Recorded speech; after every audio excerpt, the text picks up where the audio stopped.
Welcome to Lynn Cullen Live. Talk radio without the static. Email your questions and comments to lynncullenshow@gmail.com. And now your host, Lynn Cullen. Hey guys, welcome to the show. I'm sorry, we're starting a little bit late because I'm all discombobulated. Also, I need you to just let me know that you hear me okay. I can't get the program totally up. I can't take calls. Somehow something is not allowing me to log in to the service that hooks me into Zoom and allows the calls. I'm all totally discombobulated here. So I've started and I'm hoping, okay, good, thank you. You're hearing me. So the only problem is I cannot take calls. This is a Tuesday. Susan had been waiting to get on, and she could not access the show because I can't get the thing working. I'm sorry. Believe me, it throws me it throws me for a loop too, because when Susan's on, I gear the show to the fact that she's on with me, and so I'm rethinking on the fly here. First of all, hello, nice to be with you. I'm troubled a little. I'll just have to leave it. Colin, leave it behind, okay? Thank you. I'm attempting to leave it.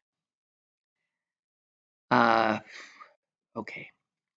So a long weekend, and all that means is more more fodder for for hair pulling and howling into the wind. So let's not. At least for the moment. I saw something I saw two things that blew me away. One, that the hapless Pittsburgh Pirates, at least there was a record breaking event that happened this weekend at PNC Park, I believe, and that is that the hardest hit ball in baseball history was hit there, and it was hit by a Pittsburgh Pirate who already, I guess, held the record. He must have one powerful arm, O'Neill Cruz. I mean, many things. The thing that they can actually calibrate, there is something that is calibrating the speed of the ball once it hits the bat, or once the bat hits it, I think was probably more correct. And it calculated that this home run, because it obviously was, it sailed over the park and into the Allegheny River. It was going 122.9 miles per hour. So that's, at this point, the hardest hit ball ever. Well, let's round it up. 123 miles per hour. It's just mind blowing to me. Anyway, so that was something that I found delightful and uncontroversial, I think, although nothing seems to be anymore. And then the other thing, and I need to know that this isn't, again, I hate this new world where you don't know for certain if something you are seeing is real. Now, I could have looked it up, but it seemed so totally real that I didn't. But let me just wing this by you.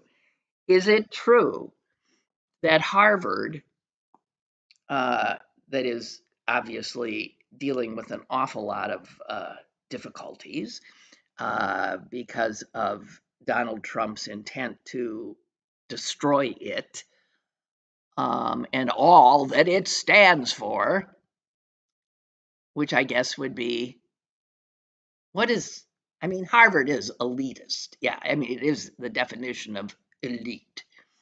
And I guess that's probably the starting point of his crazed animus. But taking it down takes down the work of so much important research that the mind cannot comprehend. So the destruction, the intended destruction, is so horrific. But what I saw is, because I didn't want to get into that, what I saw was that Harvard is offering to all of us free courses. Is that true? It says right here, Harvard, if you go to harvard.edu, and I have a phone number here, that the current catalog of free courses at Harvard has been extensively expanded. And that means you just sign up online and get a Harvard education, I guess. Now, the thing I'm seeing, and I'm seeing it on, social media, which is where my trepidation begins, is that Harvard is going to launch free college courses online for anybody. And these courses mostly will highlight basic U.S. government, understanding the Constitution. I mean, that makes sense that they would do that as a pushback, but is it true? As I said, I so don't like this world where I now cannot believe my own eyes or ears. I can't imagine living in such a world. And it can't augur anything good. Just can't. Oh well. So until I hear from one of you, if you go to harvard.edu, let me know if you see anything. I mean, other than help, because yeah, he's now pulled all of their funding, every last penny, and it's mind blowing. It really is just mind blowing. So it was hard to avoid, if you followed any news this weekend, him, because this weekend is full of presidential duties, given that it was Memorial Day weekend. By the way, what is the proper salutation for Memorial Day? He said Happy Memorial Day, and I've heard others say it. That just doesn't seem right. Happy doesn't seem right, since Memorial Day is obviously to honor those who have given their lives in defense of the country. Mord is reporting back. Thanks, Mord. He says, I'm looking now, and there are some free courses, tons of them. American Government Constitutional Foundation is one, so this is likely true, he says. Okay, great. But did you know you can, that's pretty non-elitist, that if you simply want the content, I guess you won't get the degree, but if you want the knowledge and the expertise of their faculty, that these classes are online, it sure beats wasting your time playing solitaire, which is what I do. Um, so if you're somebody with a hungry mind, that seems like a wonderful thing that Harvard is doing. Okay, so now I completely forgot where I was. Oh, so memorial. I just don't. It's like saying Happy Good Friday. That doesn't. I mean, or Happy Yom Kippur. I mean, holidays that are by their nature heavy and not intended for partying. Although every American holiday is about partying. Um, Wow, Mord's saying, no, you can get a sort of degree. If you pay him $150, you can get a verified certificate. I don't know how much weight that holds, but yeah, okay, cool. So that's cool. But I just don't. Happy Memorial. It's like it should be meaningful memorial. I wish you a meaningful Memorial Day or a I don't know. I'm, as usual, probably overthinking this. Mort says he's going to sign up and report back. Good. Good for you. Milton says these courses have been offered since January. I'm seeing nothing that indicates these are being offered as a response to the felon's latest tirade. No, I suspect they wouldn't do that, but if it's since January, who the hell knows? It doesn't matter. It's just, it makes him look, if it's even possible, smaller. And I don't know. But I'm glad to pass on this information because, again, if you have a hungry head, check out what classes are there. And, rather than watching some crap or listening to some, watch it, Colin, stuff like you're listening to right now, I mean, you could be getting the benefit of uh, a Harvard class. Um, I'm wondering why I'm not inclined to do it because I've gotten lazy in my old age and I don't want to think that hard. That's bull. I should probably try. I think I am going to look at what they've got and maybe sign up. And I would imagine they're like you don't have to be there at a specific time, so you can do it at your when you're available. I don't know. That sounds like a good thing. Okay. So what do I want? I don't want to talk about him, and yet how do we not? This vile man. I just sum up some of what I observed. Um, I mean, often just reading about it because the sound of his voice or the sight of him uh, creates such revulsion in me that I can't. I just can't bear it. And I'm sure I'm not alone in that. So just sort of looking at what I saw pictures of those young, beautiful West Point cadets, the best and the brightest, who are going to be officers and future leaders of our military.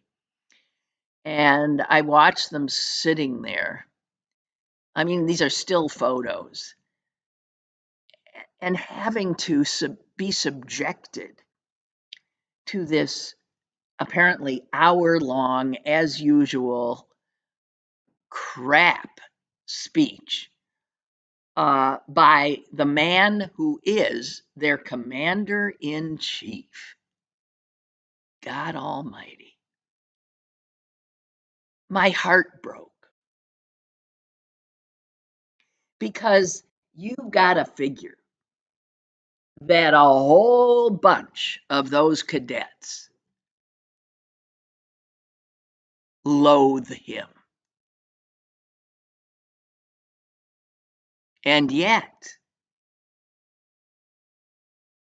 they've signed on, and he's their commander-in-chief. I hope to hell they all loathe him, but I doubt it. Those bright young minds and future leaders of this country's military were subjected to the most extraordinary banality.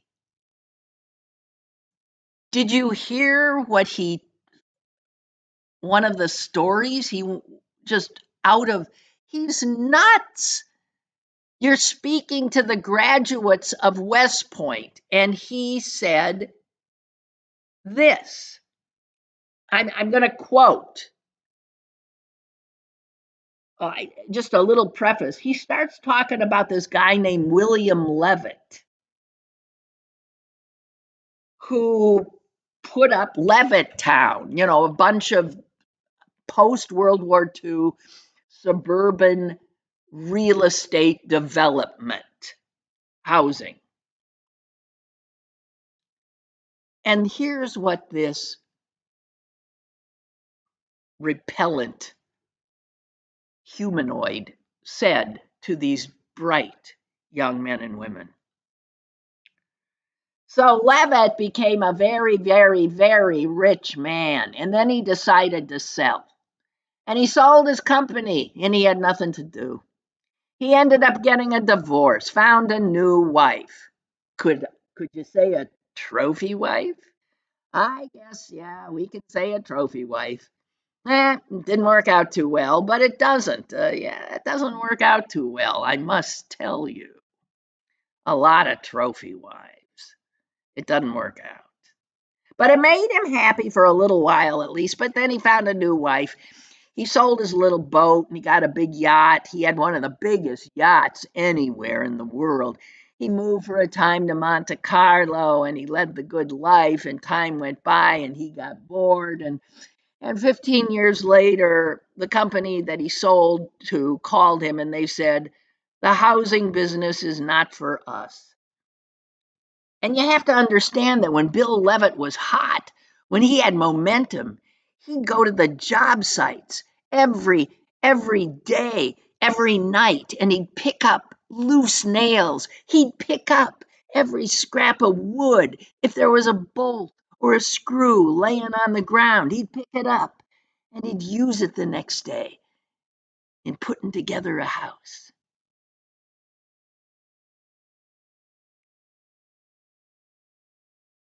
Can you imagine? Was there a point? Was he telling this class of the best and brightest not to get a trophy wife?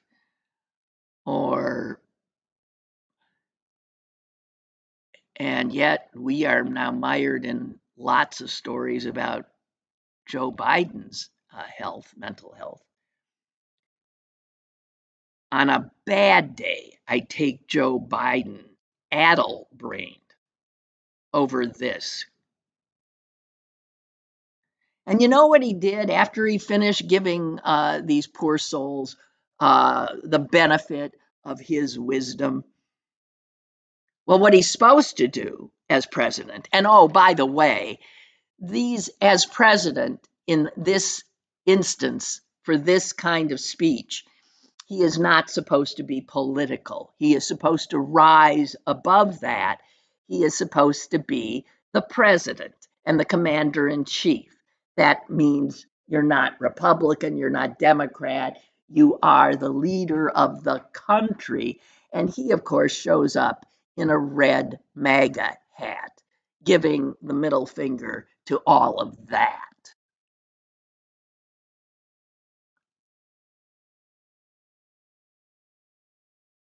And what he's supposed to do after he shares his wisdom, he's supposed to shake the hand of every young man and woman graduating from the U.S. Military Academy. That's what he's supposed to do.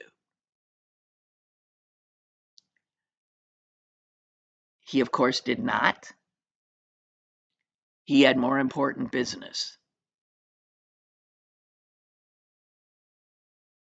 He was then flown to the Trump National Golf Club in Bedminster, New Jersey. And then later on in the weekend, he had to, again, as president, show up at Arlington National Cemetery, it being Memorial Day, where he got in some nasty digs at the man who preceded him in that position, a man who is now fighting a fatal cancer. Because if there's one thing you can say about Donald Trump is, man, that's a class act, right? And not only did he take a shot at Biden at Arlington National Cemetery, where he was supposed to be honoring our war dead, he started bragging about having the World Cup in the US and having the Olympics. And then he said, and now look what I have. I have everything. Amazing how things work out. And God did that. I believe that. Yeah.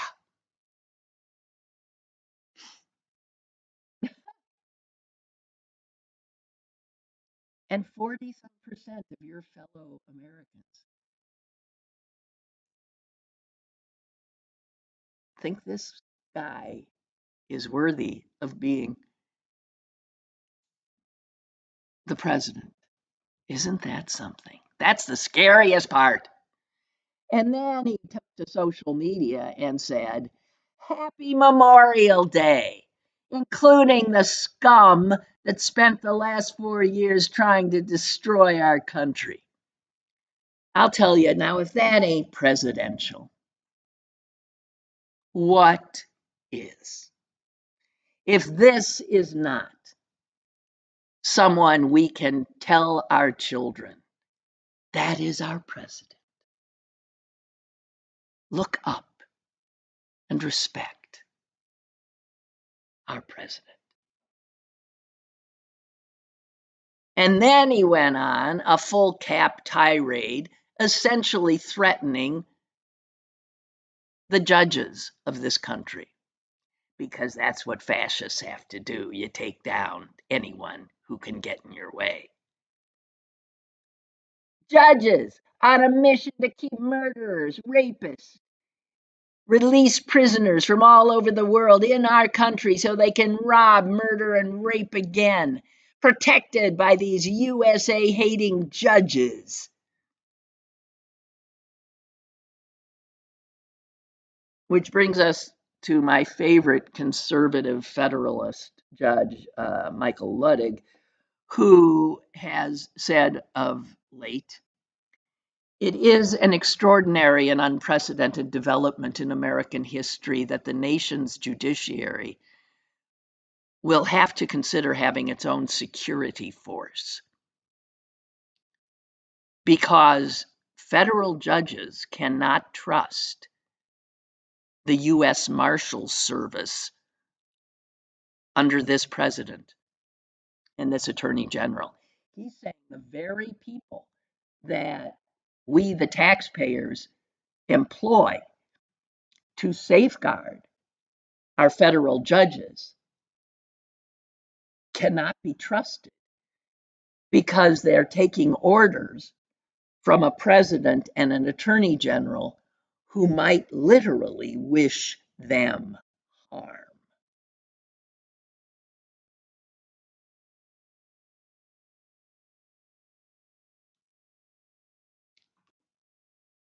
Ludwig has been the most clear-sighted, not mincing words voice about what is happening.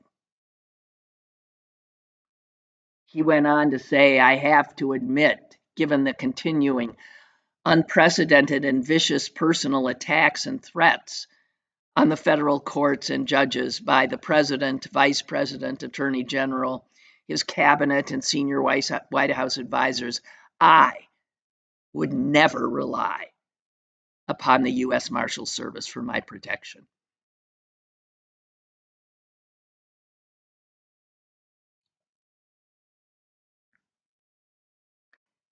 I would imagine he is instead paying big bucks to secure himself and his family, because he has the courage to speak out.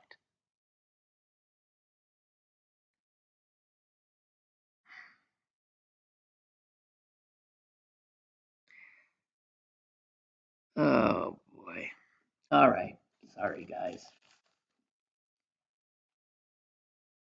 One good thing I came upon that was it was a Christian minister, young guy, really young. He looks like he barely shaves, but I'm a fan of his now. And maybe you guys know him. He actually is I think he's a Texas state legislator, as well as having a church ministry. And let me find his. I came upon a speech, not a speech. It was obviously a sermon or whatever you call them, that he was giving from his pulpit, and I was so taken by his words, and I just, I sort of grabbed them, and then so I would remember what it was, I put good Christian. I mean, here's a Christian minister at a time when so many men and women who call themselves Christians have morphed into the exact opposite of what Jesus taught. And so here's this guy, and I'm looking at a video, and it's what do you call, subtitled. So I'm going to read the subtitles to you. His name, by the way, is James Tallarico. And I want you to remember him, because maybe this is a guy to lead us out of the wasteland.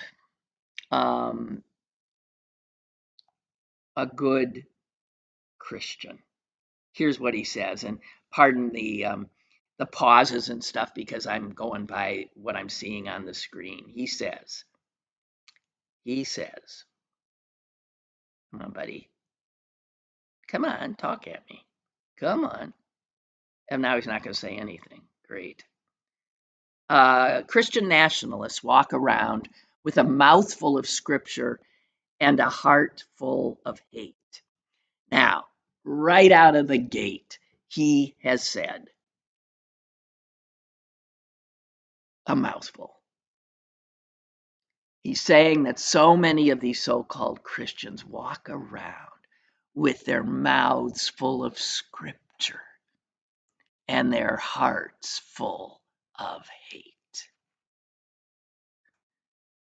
And he goes on to say, don't tell me what you believe. Show me how you treat other people, and I'll tell you what you believe. Jesus didn't tell us to love our churches. He didn't tell us to love our doctrines and our creeds. He didn't even tell us to love our scriptures. He told us to love our neighbors. And there was no exception to that commandment. Love thy neighbor. Love thy neighbor.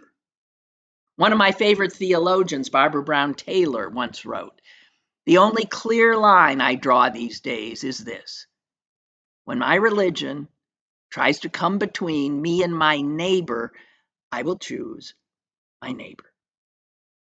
Jesus never commanded me to love my religion. And you know what's interesting? Not once in the entire Bible does Jesus ask us to worship him.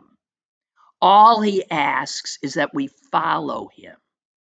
Love like he loved, love the outcast, welcome the stranger, feed the hungry, heal the sick, free the oppressed.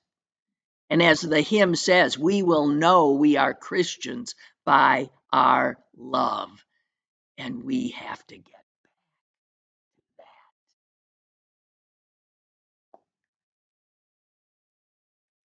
Yeah. So that's my new favorite Christian. James Del Tallarico, born in 1989. So what is he, 30, mid-30s. He was a teacher. He was elected to the Texas House. And he is now in the Texas, still in the House.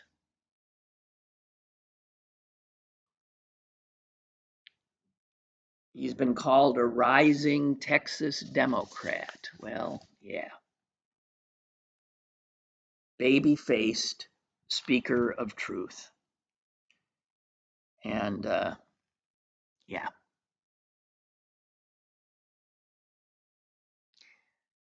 Another speaker of truth, some of the time, was a former commander-in-chief. That would be Franklin Delano Roosevelt. And I came upon these words that he spoke at his inaugural address in 1937.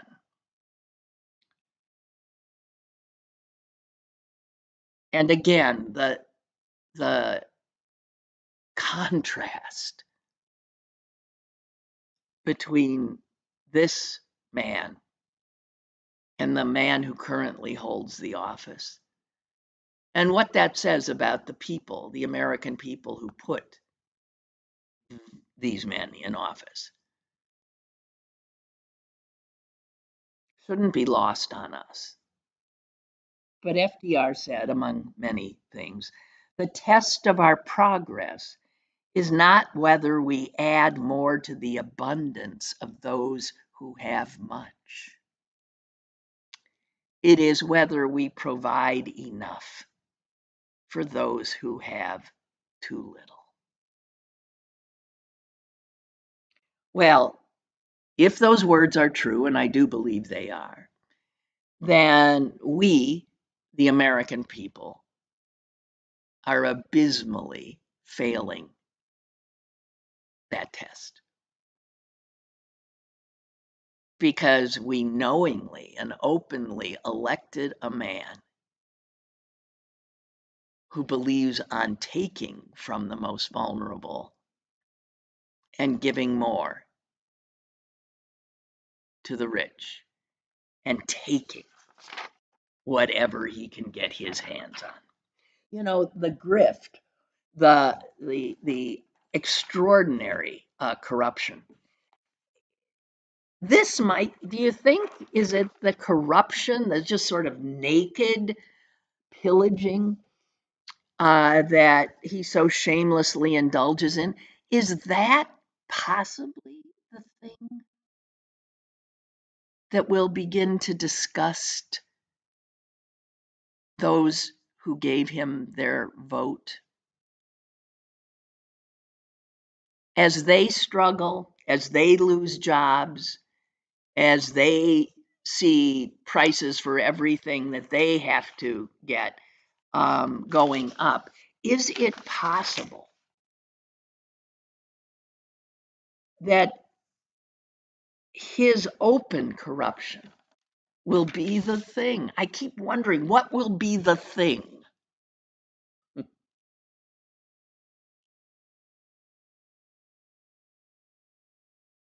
You know, I forgot where I read it, and I'm going to probably paraphrase it badly, but somebody said, and I think it was someone who worked for George W. Bush, so a Republican in that administration, um, said he was so astonished by the flouting of every norm and the corruption, the open corruption. And he said, we always thought, we told ourselves that this was something the American people would never stand for, that the American people valued these norms, these tenets of what our democracy at its best reflects. And this guy says, and we were just telling ourselves that. We had no proof. We just made that assumption. The American people care. And he said, I think we've been shown they don't. And he went so far as to say, I'd say 80% of them don't. And 20%, the other 20% are so exhausted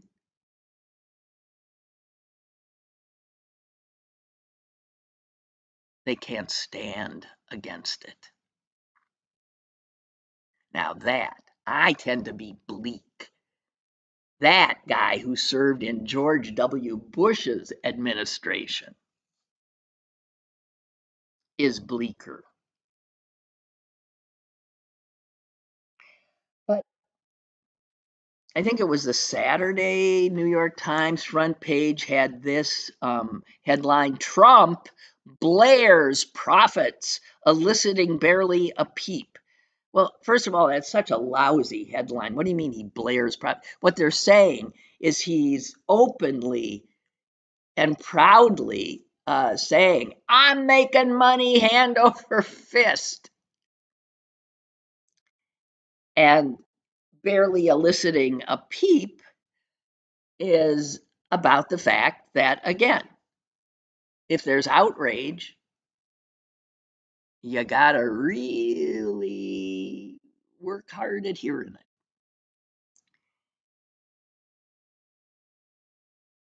And then there's a sub headline that says Trump family moves line for accepted behavior. And I just explode. I'm reading this stuff and I'm exploding. That's incorrect. The Trump family is not moving the line for acceptable behavior. We are. Why are we always letting ourselves off the hook? They are engaging in the behavior, and we are just standing around. We are the people. We are the government. We are his employer. Any acceptable behavior is accepted by us. And then this article goes on to list some of the open graft that and remind us of what used to pass for a for Obama wearing a tan suit. I mean, what used to outrage Americans, the flouting of norms, or even Hunter Biden, what they were on to him. Are you kidding? If everything they said about Hunter Biden was true, it's not even wouldn't be a blip on the massive corruption evidenced daily, hourly by this president and his crime family. And then it's the media. If it's barely a peep, then it's media that's not howling. It's not the free press. They're being distracted by the next outrage. They're moving on. That's what happens. That's how flood the zone. And so there's actually this, and this article was written by Peter Baker, who's one of the Times best at covering this president. But listen to what he writes. The Trump administration is a candidate for the most brazen use of government office in American history. Is a candidate? And then he goes on, perhaps eclipsing even Teapot Dome, Watergate, and other famous scandals. How could Peter Baker write that? Perhaps eclipsing Teapot Dome? I mean, I'm vaguely remembering back in the day some guy taking a free fur coat from somebody. Man, he was disgraced and shamed and run out of town on a rail. That's what used to be.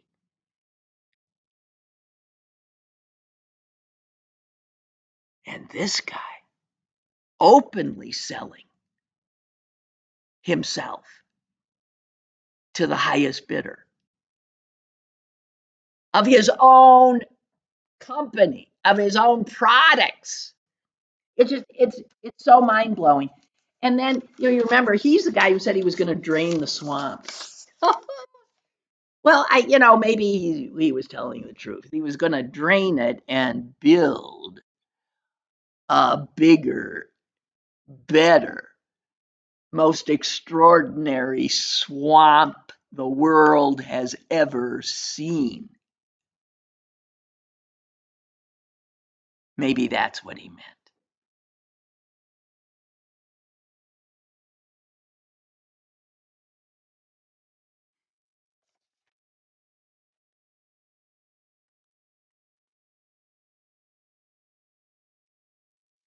Wow.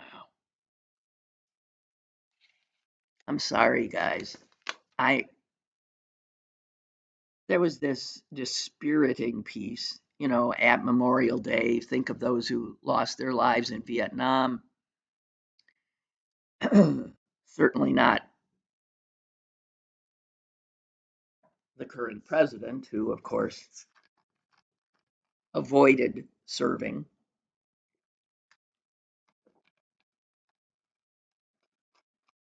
But you know what he's doing now?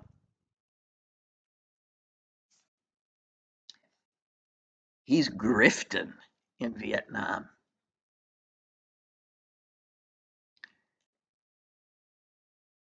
And there is a just you could die. The Vietnamese government is rolling over to allow him to build a huge, I'm sure, again, gaudy, repulsive Gulf community.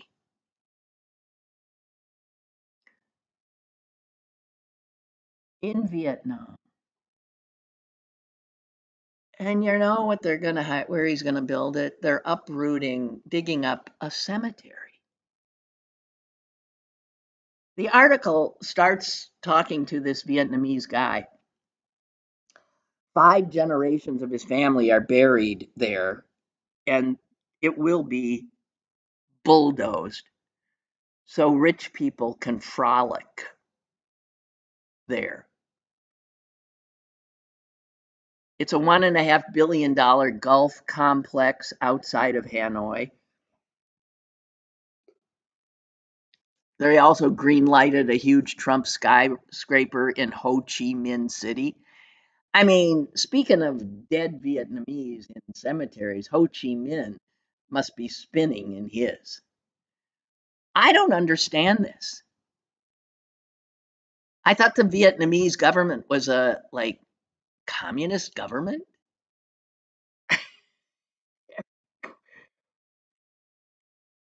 It, it's they have fast tracked this development so that laws that others have to abide by have been waived, and they can't clear things quickly enough to give Trump everything he wants there. They're doing what so many others are. They're doing whatever he wants out of fear.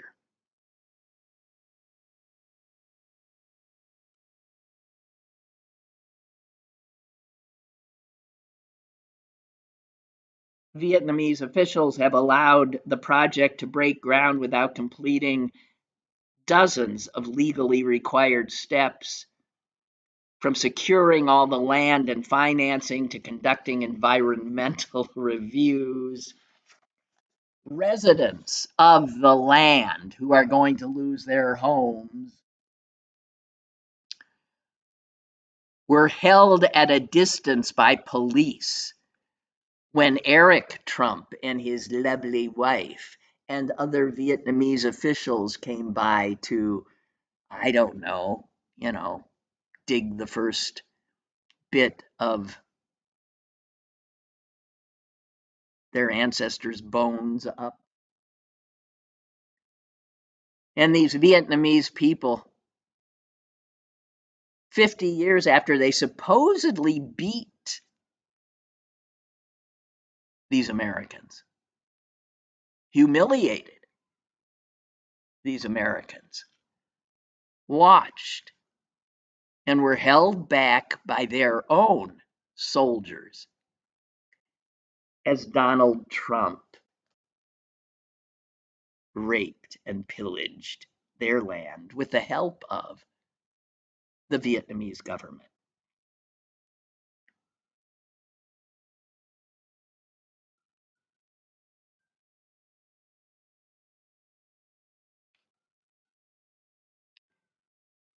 There are going to be hotels, there's going to be golf courses and swimming pools.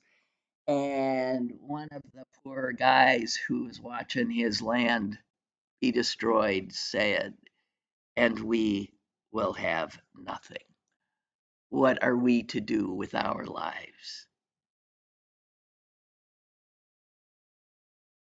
And the article says quite clearly Vietnam's government sees Trump as president and the Trump organization as one. And if you want to avoid what that government can do to you through tariffs and other things, if you want to stay on Trump, the president's good side, then you've got to pay through the nose Trump, the businessman. This kind of just corruption and we're not in the streets.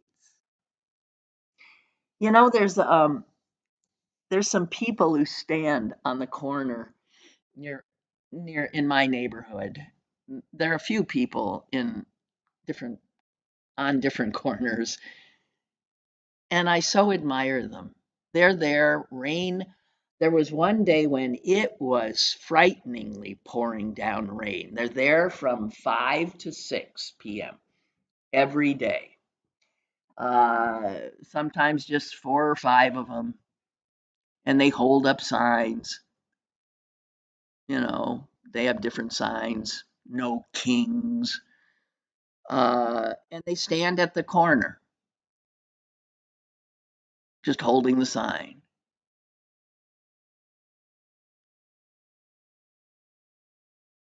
And I just have so much respect for them. This one guy, I drove by, and it was pouring rain so hard that I could barely, the windshield wipers couldn't keep up. And he stood there as he does every day. And that kind of bearing witness is what we all need to do. Why aren't we? Why aren't I there from 5 to 6 every day?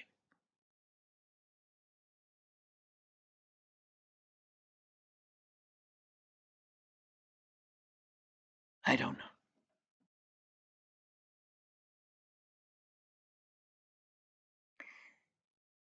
Headlines: fearing jabs from Trump, CEOs pull their punches. Okay, there's so many stories like this. Fear is always in them, and fear of Trump. And then what changes is in this one, it's CEOs, but it can be anybody. Universities, CEOs, you name it, people, right? Senators, mayors, organizations, equivocating,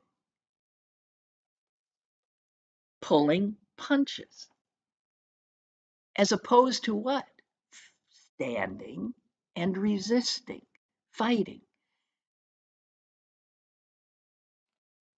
Here's another headline I saw: corporate sponsors wary of Trump's ire, retreat from New York Pride. That's the Pride Parade in New York. And you look at the list of companies that have either pulled sponsorship or really reduced them or said, listen, I'll give you some money, but we don't want our name on anything. And I'll give you some for instances: Sky Vodka, Target, MasterCard, Pepsi, Nissan, PricewaterhouseCoopers, Citibank.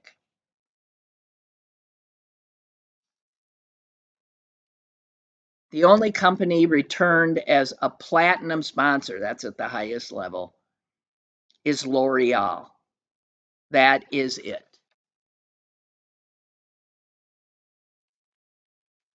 which means that's who I'm going to buy some cosmetics from.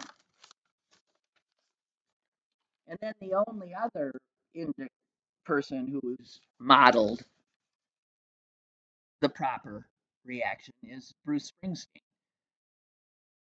Trump, he criticized Trump. Trump, in big cap letters said, keep your mouth shut. And so Springsteen released a 6-track EP that begins with the remarks that enraged Trump. We should all be buying that.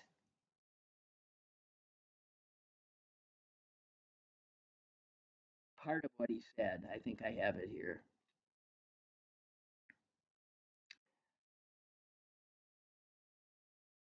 A majority of our elected representatives have failed to protect the American people from the abuses of an unfit president and a rogue government.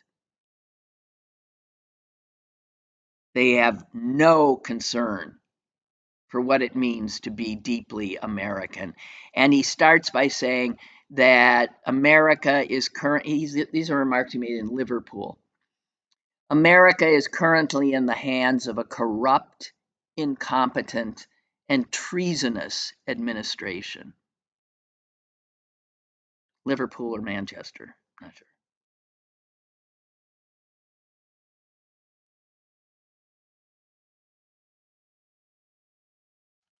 I don't know. Follow the boss. Follow that man standing there drenched to the skin.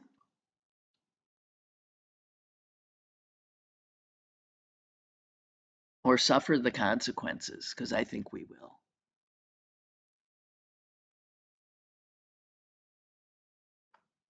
Maybe I'll join them today.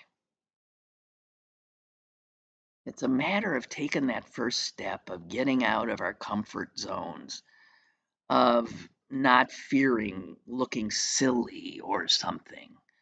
I don't know.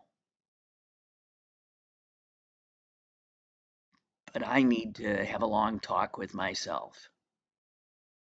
I truly do.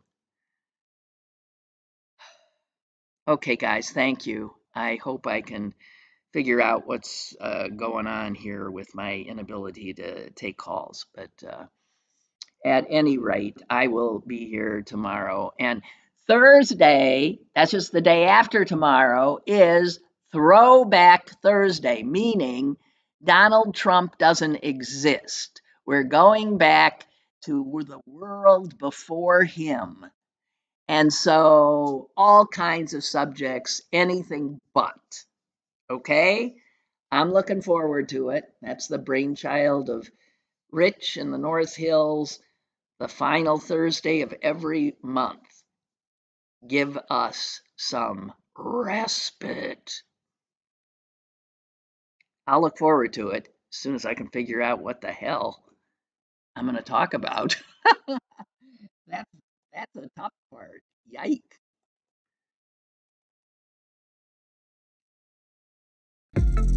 Lynn Cullen Live, Monday through Thursday from 10 a.m. to 11 a.m.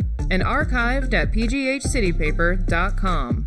The opinions expressed on Lynn Cullen Live are those of the host and do not necessarily reflect the viewpoints of Pittsburgh City Paper or its advertisers.